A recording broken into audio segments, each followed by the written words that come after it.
자, 오늘은 우리 시계값에서 대입에 대해서 한번 알아볼 건데요.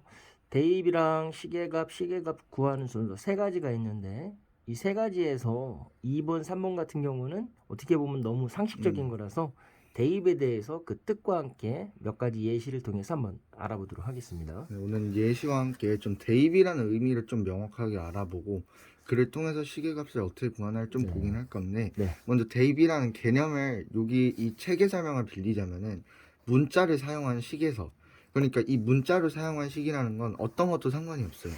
우리가 뭐 3x 플러스 1이라든지 네. 뭐 2y 플러스 3이라든지 아니면 뭐 우리가 초등학교 때 썼던 3 네모 더하기 7이라든지 네. 이렇게 모든 문자가 들어간 식이 있다면은 네. 우리가 사실 문자를 쓰는 이유는 이 문자가 뭔지 몰라서라고 했잖아요. 그렇죠.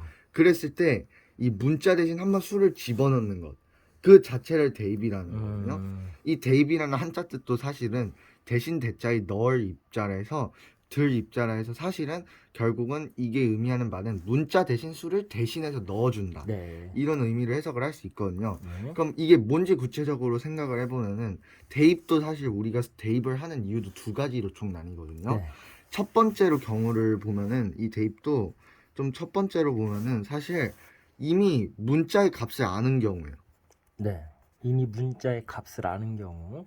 이 경우는 문자의 값을 이미 우리가 알기 때문에, 물론 모른다면은 우리가 뭐 방정식을 나중에 배울 방정식을 풀거나 해서 문자의 값을 알았을 경우, 네. 예를 들어서 3x 플러스 1이라는 식의 값을 알고 싶은데 x는 2라는 걸 우린 이미 알고 있는 거예요. 네.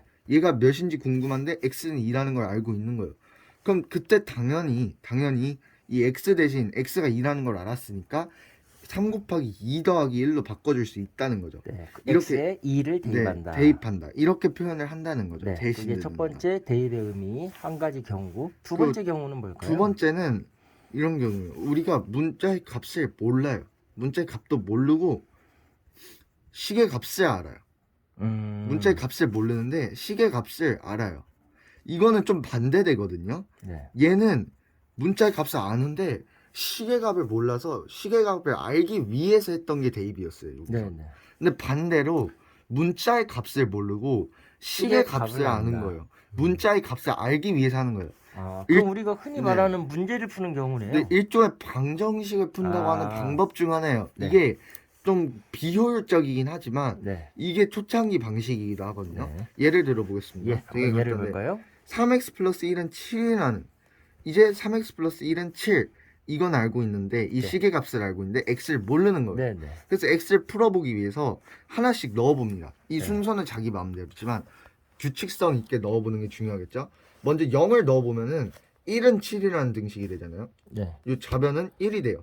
네. 그래서 이건 성립하지 않는 등식, x는 네. 0이 아니고, 이번에 x에 모르니까 그냥 1을 넣어볼게요. 네. 그러면 왼쪽은 4, 오른쪽은 7. 이것도 좀 말이 안 되는 등식이죠. 우리가 네. 이렇게 등식이 나오는데, 등식이라는 건 등호를 써서 나타내는 식. 네. 이런 등식에서 등식 말이 안 되는, 한마디로 네. 이 틀린 등식을 틀린 참이 등식. 아닌 등식 이렇게 표현을 하는데, 네. 또는 성립하지 않는다. 거짓이라고 그냥 하면 되겠네요. 네, 네. 거짓이죠 그냥. 네. 그리고 이제 이번에 x에 2를 넣어볼게요. 네. 6 더하기 1 이러면 7이 되죠. 네. 그래서 7은 7이라는 등식이 됩니다. 와우. 이렇게 그럼 이러면- 참인 등식이 네, 나오네요. 참인 등식이 나오기 때문에 방정식이라는 의미도 사실은 그런 거예요. 네. 어떤 등식이 있을 때 문자를 사용하거나 아니면 문자를 사용하지 않았어도 등식이 있을 때 그 네. 등식을 참으로 만들어주는 근을 찾는 거. 그게 이제 방정식의 과정인데, 그것처럼 뭐 그걸 모르더라도 이렇게 어떤 식이 있고 식이 있는데 그 식의 값을 알아요.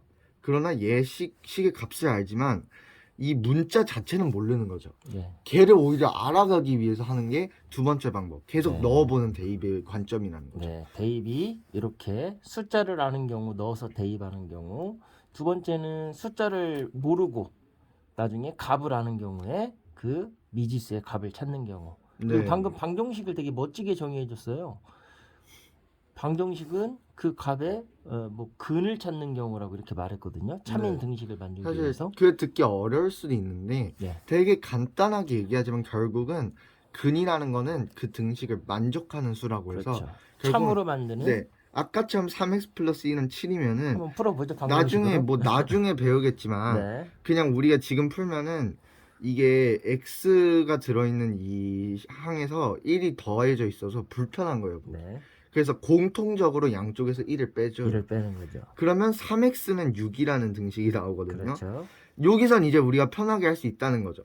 왜냐면 3을 나누면 그냥 x는 2라는 식이 나오니까. 그렇죠. 이런 식으로 나중에 방정식을 풀 건데 결국 이것도 대입도 결국은 우리가 뭐 너무 저질스럽다 해서 피하는 방법이지만 오히려 가장 근본적인 해법이 될 수도 있다는 거예요. 그렇죠. 대입도 결국은 이렇게 방정식이라는 게 결국은 어떠한 특정한 정보를 담고 있는 등식을 만족시키는 x값 또는 그 미지수의 값을 우리가 결국은 근원적으로 찾는 게 목적인 게 대수 또는 방정식인 건데 네. 그 방정식 기본이 될 수 있다는 거죠. 자, 우리 지금 간단하게 대입이라는 개념을 통해서 방정식에서 참인 그 참이 되게 하는 근을 찾는 방법으로 방정식을 설명했는데요. 아이들이 수학을 배워야 하는 이유를 몰라서 더 힘든 경우가 많거든요. 네. 사람들은 내가 왜 해야 되는지 의미를 모르고 기계적으로 할 때 정말로 그게 고통이 됩니다. 근데 지금 이 방정식 개념을 설명할 때 무슨 생각이 들었냐면 우리는 항상 어떤 미지에 대해서 모르기 때문에 그 미지를 알고 싶어 하잖아요. 근데 그 미지를 알기 위해서 방금 3x를 할 때 x가 미지라고 했을 때 3x 플러스 1은 7이 나왔어. 그러면 우리가 알고 싶은 이 미지는 뭘까 할 때 이렇게 우리가 똑같이 빼기 1을 해서 6으로 만들어주고 이 6을 3으로 나눠서 미지수인 x가 2라는 걸 발견해내는 게 바로 우리가 문제 해결이나 통찰력을 키우는 가장 기본적인 어떤 방식이라는 생각이 듭니다. 네. 그래서 만약에 이 영상을 보는 우리 중학교 1학년 친구들이 있다면 대체 수학 이런 거 왜 배울까 짜증도 나고 할 때 우리는 항상 새로운 문제를 만나기 때문에 이런 미지수를 어떻게 합리적으로 구할까 그런 합리적인 통찰을 얻기 위해서 연습을 한다라고 생각하면 수학도 되게 재밌을 거라는 생각이 들었습니다. 네. 자, 오늘 준비해 주시고 잘 설명해 주셔서 고맙습니다. 수고하셨습니다. 수고하셨습니다. 네.